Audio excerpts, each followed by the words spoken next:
the Muslims will be large in number. And this is what we are witnessing today. An ummah that has reached over 1 billion in number and is considered the fastest growing religion on earth. While at the same time, we witness what has been happening in Burma, what has been happening in China, and what has happened in many Muslim lands in just over the last 30 to 40 years by nations such as the United States, France, Russia, and so on, in places such as Algeria, in places such as Mali, in places such as Somalia, and so on. Why do we then boast and brag about our growing numbers if large numbers is not the scale we should be judging by? What about actually applying Islam to our daily lives? What about Tawheed and learning about it? What about actually praying 5 times a day? What about following the sunnah of our Prophet sallallahu alaihi wasallam?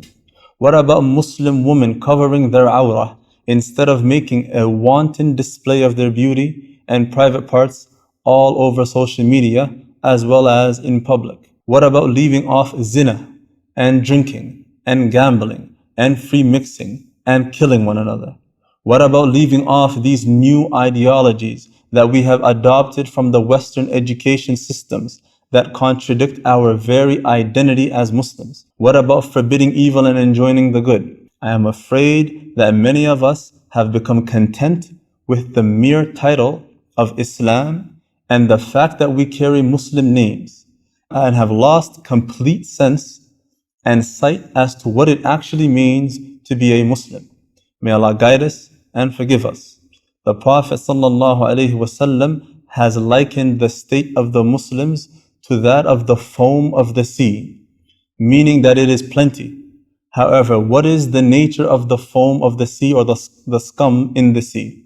Its nature is that it brings along with it all the filth found in the sea. And likewise, the state of the Muslims whom the disbelieving nations will gather and unite against. They will adopt all kinds of filth. Whatever they come across, they will adopt.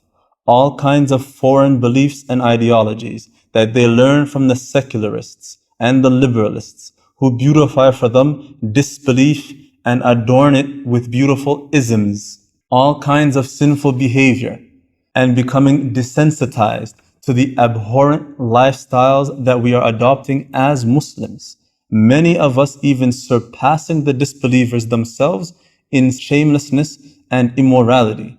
We seek refuge in Allah from misguidance after guidance and from the evil of our own souls.